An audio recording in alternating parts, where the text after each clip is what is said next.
what was Chesterton's writing? How did he make friends with his enemies and sort of win them over in that sense? How did he do it? What is it about Chesterton that does that? He was funny. He was really, really funny. You know, uh, let me just read you I want to read a Give little us thing some here passages because here. I marked them off earlier. As I said, I'm getting ready for this talk. So let me read this. So he's making fun of H.G. Wells here. This is what I believe is basically if Chesterton could, because I'm writing this modernism book right now, and I'm actually inserting a lot of Chesterton because orthodoxy is basically a catechism against modernism, and here's a paragraph that I wrote in the margin, the marginalia that you do in these books, and I wrote, it's kind of like Chesterton is showing vital immanence destroys religion as such, and why do I think that? So I'll just read it, and you'll actually kind of laugh.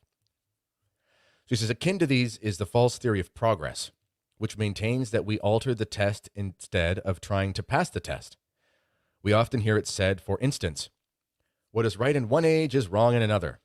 This is quite reasonable if it means that there is a fixed aim and that certain methods attain at certain times and not at other times. If women, say, desire to be elegant, it may be that they are improved at one time by growing fatter and at another time by growing thinner. But you cannot say that they are improved by ceasing to wish to be elegant and beginning to wish to be oblong. If the standard changes, how can there be improvement, which implies a standard? Nietzsche started a nonsensical idea that men had once sought as good what we now call evil. If it were so, we could not talk of surpassing or even falling short of them. How can you overtake Jones if you walk in the other direction? You cannot discuss whether one people has succeeded more in being miserable than another succeeded in being happy. It would be like discussing whether Milton was more puritanical than a pig is fat. And so, it's a very, very, very profound thing. He's making fun of everybody, but just the way he uses the analogies, it just kind of keeps it light and airy. And I think that's one of the reasons why someone could read that, even if they were a Nietzschean, even if they were a sort of a Miltonian Puritan, just the reference of him and comparing his Puritanism to the fatness of a pig, he's really calling him a pig, but he's not calling him a pig, but he is.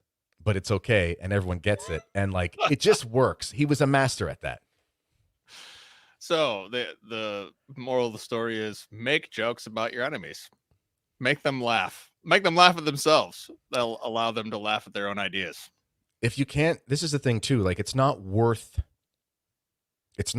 engaging in debate with somebody who cannot laugh at themselves.